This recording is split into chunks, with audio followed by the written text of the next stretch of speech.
मोदी सरकार क्षमता को आसवा परे पीएम किसान योजना रे चारिटी बड़ परिवर्तन करिसेंती मोदी सरकार।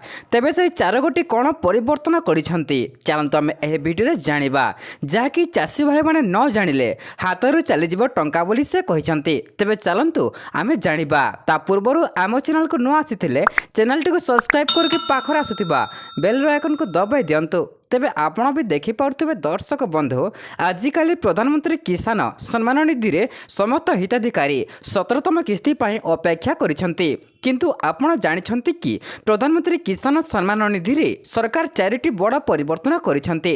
चाषीक सुविधा पाई एही सब परिवर्तन करा जायथिला किंतु संप्रति प्राय 70% कृषक एही परिवर्तन गुड़िक बाबद अपडेट नहांती जो सेमानकु ए बाबद जानिबा निहाती जरूरी।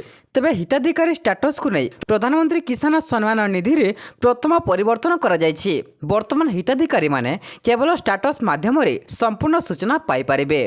किस्ती आपणक अकाउंट को आसीबो कि नाही से विषय रे आपण मध्य सूचना पाई परिबे। एथिपई आपणकर एक पंजीकरण नंबर थिबा आवश्यक।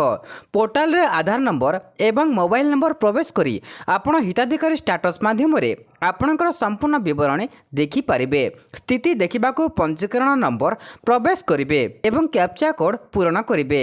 यहाँ पर डाटा उपरे क्लिक करेंगे। यहाँ पर संपूर्ण विवरणी परदारे स्पष्ट देखाजिबो। पीएम किसान ऐप वर्तमान पर्यंत गूगल रे सर्च करिबा परे आपण कृषक मानक संबंधी कोनोसी सूचना पाई परिबे। किंतु पीएम किसान वर्तमान मोबाइल ऐप लॉन्च करिछि। गूगल प्ले स्टोर रो एहाकू डाउनलोड करिवे। आपणक मोबाइल रे स्वयं चलित भाव रे कृषक मानक सहित जड़ित समस्त विज्ञप्ति देखि परिबे। केवल एतिकी नुहे वर्तमान आपणकू ए केवाईसी विषय रे चिंता करिवार आवश्यकता नाही। एही ऐप माध्यम रे फेस केवाईसी को अनुमोदन करा जायछि।